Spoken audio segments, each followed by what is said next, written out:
That time once again, everyone, for another final cut. Yes, it is horror season, so of course we're looking at a lot of horror films, though we do cover that year-round here, but in October, makes it a little extra special. And this one has aliens, has worms, has giant spiders, and a dark government agents trying to cover up a conspiracy, all from this horror film from across the pond called Creep Encounters. It's from Jason M.J. Brown, and it tells us the story of a school where a flying saucer has crash landed on the grounds of the school, though the government agents there are saying, no, it's a plane, but everybody knows differently. Well, we soon find the students and teachers banding together to try to protect their school from these aliens that seem to have a plan to not only take over the school, but from there, the world. And so the students and teachers try to fight off the aliens to prevent this.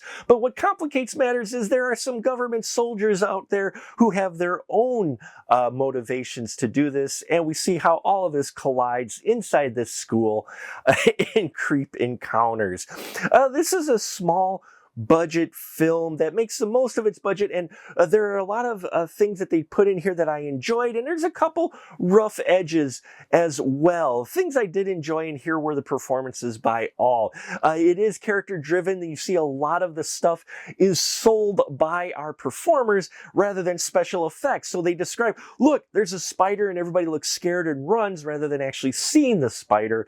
And I appreciate it. And you need that to sell the idea that they're under threat. So I liked that very well, and how they handled that and the story that they came up with. It's an interesting concept they come with, how these aliens take over human bodies. It's something I haven't seen in a while, kind of inspired by Night of the Creeps, only a little bit of a different type of creature taking over the people. But you know, I enjoyed that concept quite a bit, and a lot of the storyline in here. There's some gunfire and stuff with the special effects where I wish they would have almost showed it off screen or just not shown muzzle flare, because the animation does look a little rough, as does a few of the spiders, but we don't get a huge amount of spider time, so that's okay. Where we do get practical makeup effects, though, I think are done really well, very creepily, just what you want for the type of possession that's happening to these people. Now, Tamara Glenn plays Debbie Spencer, and Natalie Biggs plays Helen Stoke. I love the performance of both these characters quite a bit. You're rooting for them. They sell the fear, but also get to kick a little ass as well. So I enjoyed that.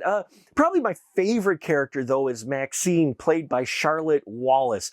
She's the probably the lead evil kid who gets taken over by the aliens, and man, does she sell that being a bad guy so well. Creeps, the way she looks occasionally, you just make the hairs on your skin stand up, and also just her line delivery and everything was just what you wanted from this. And then we do get a brief appearance by Kansas Bowling as Evie Tucker, and in fact she's not interacting with her characters, it's on a recording, so it is more of kind of just a cameo in here, but it's always great to see Kansas Bowling. So this is a lot of fun. I think if you like lower budget films that have this fun spirit to them, that are making the most with what they've got, and I think they do that here, you'll want to check out Creep Encounters. If the lower budget aesthetic maybe turns you away or distracts you, then you may want to avoid Creep Encounters. So it's out on VOD and Prime now, so check it out. If you have checked it out,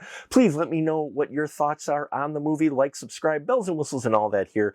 I thank you for your support, and until next time, remember to keep that ticket stub.